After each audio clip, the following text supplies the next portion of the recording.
बेटी ला, एक बहन ला भारतीय जनता पार्टी महासमुंद लोकसभा के प्रत्याशी बनाए है। तो मैं आज बोला कुछ भी नहीं बोलना है, मैं तो आज आप सब के बीच में हाथ जोड़ करके आशीर्वाद लेकर आए हूँ।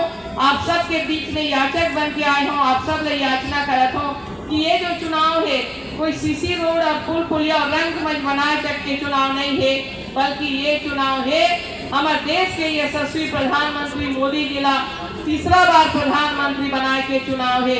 बस मैं अक्का बोला था और आप सब ने मैं आशीर्वाद लेवा था। आप सब कोई आपके बीच से एक बहुल अपन आशीर्वाद प्रदान करियो और सरायपाली विधानसभा में ऐतिहासिक मत से पूरा 8 विधानसभा से सबसे ज्यादा मत से यहाँ पे आप मन आशीर्वाद प्रदान करके ये लोकसभा का जुटा है। यही बोलते हुए मैं आप सब ले आशीर्वाद लेता हूँ अपना कि नहीं FIR हुई से और कोई अच्छा काम के लिए नहीं, कोई जनता के हित के लिए कोई संघर्ष करी, ऐसे नहीं। महादेव सट्टा ऐप के प्रोटेक्शन देने के कारण 508 करोड़ रुपया खाए के आरोप है भूपेश बघेल के ऊपर में और FIR हुई से। ये कांग्रेसी अमन 2018 के चुनाव में गंगा माता के अपमान करें, गंगा जल हाथ में लेके कसम खाई कि हम 36 वादा पूरा करेंगे। ये एक वादा पूरा नहीं हुई, गंगा माता के अपमान हुई।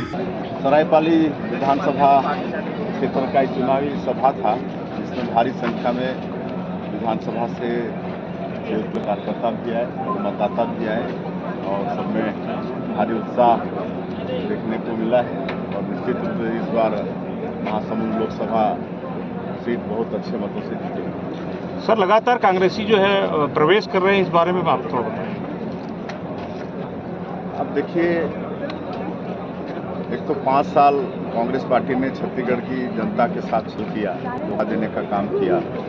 2018 के विधानसभा चुनाव में 36 वादे किए थे, 36 वादों का जन घोषणा पत्र लाए थे। उनको पूरा 5 साल काम करने का समय मिला, सरकार चलाने का समय मिला, लेकिन एक भी वादा वो लोग पूरा नहीं कर पाए।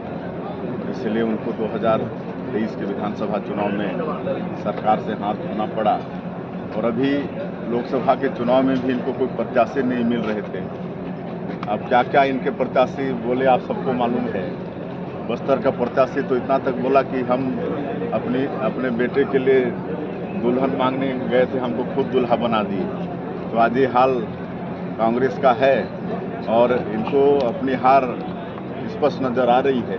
इसलिए मतलब उल जलूल कुछ भी बोल रहे हैं। प्रधानमंत्री जैसे यशस्वी प्रधानमंत्री जैसे लोगों को अब शब्दों का प्रयोग कर रहे हैं तो स्पष्ट लगता है कि इनको उनकी हार दिख रही है। सर मैनिफेस्टो को लेकर के कांग्रेस लगातार हमला करे, रोजगार महंगाई को लेकर कोई जिक्र नहीं है, कोई उसमें कोई विजन नहीं नजर आता कांग्रेस में। ये लोग सदा असत्य बोलते हैं, कभी ये लोग सही नहीं बोलते हैं। झूठ भी बोलने में लोग इतने माहिर हैं कि लगता है कि सही बोल रहे हैं। और आदरणीय नरेंद्र मोदी जी पूरे देश से सुझाव मंगा के ऑनलाइन चिट्ठी पत्री द्वारा तब जाके संकल्प पत्र जारी किए। और ये संकल्प पत्र हमारे देश को आने वाले 2037 तक विकसित भारत के रूप में खड़ा करने का ये संकल्प पत्र है। और हमारे देश को आने वाले 5 साल में आर्थिक रूप से तीसरी बड़ी ताकत बनाने का ये मैनिफेस्टो है और ये सब स्पष्ट है। सर एक महत्वपूर्ण सवाल यह है सर कि किसान आंदोलन के समय केंद्र सरकार ने 3 जो MSP सहित 3 किसान कानूनों के लिए वादा किया था, पर जो भाजपा का घोषणा पत्र भी आया है उसमें किसान कानून MSP के लिए कोई बात नहीं कही गई है किसानों के लिए। इसके बारे में क्या कहेंगे? भाजपा का किसानों के लिए कुछ भी इसमें वादा नहीं है। देखिए, किसानों के लिए जितना भारतीय जनता पार्टी चिंता की है उतना कांग्रेस ने नहीं की।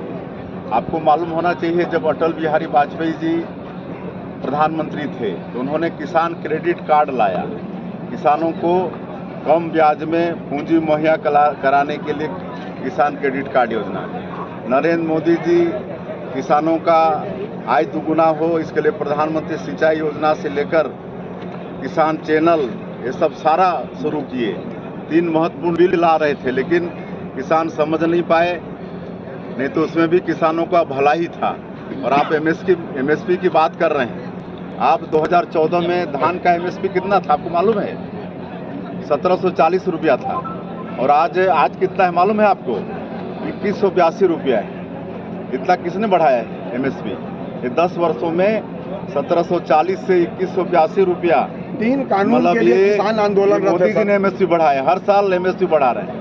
3 कानून के लिए जो किसान आंदोलनरत है, लगातार 1 साल तक के आंदोलन रहे दिल्ली के सीमा पर, उसके लिए वादा किया गया था, पर उसमें घोषणा पत्र में कोई कानून बनाने की बात नहीं आ पाई है। आपको कि वो समझ नहीं रहे, उनको बहकाया जा रहा है। नहीं तो वो तीनों जो कृषि बिल हैं वो किसानों के हित में है। अगर किसान को छूट दिया जाता है कि देश में कहीं भी जहां उसको ज़्यादा कीमत मिल रहा है वहां ले जाके बेच सकते हैं, तो क्या बुरा है क्या ये?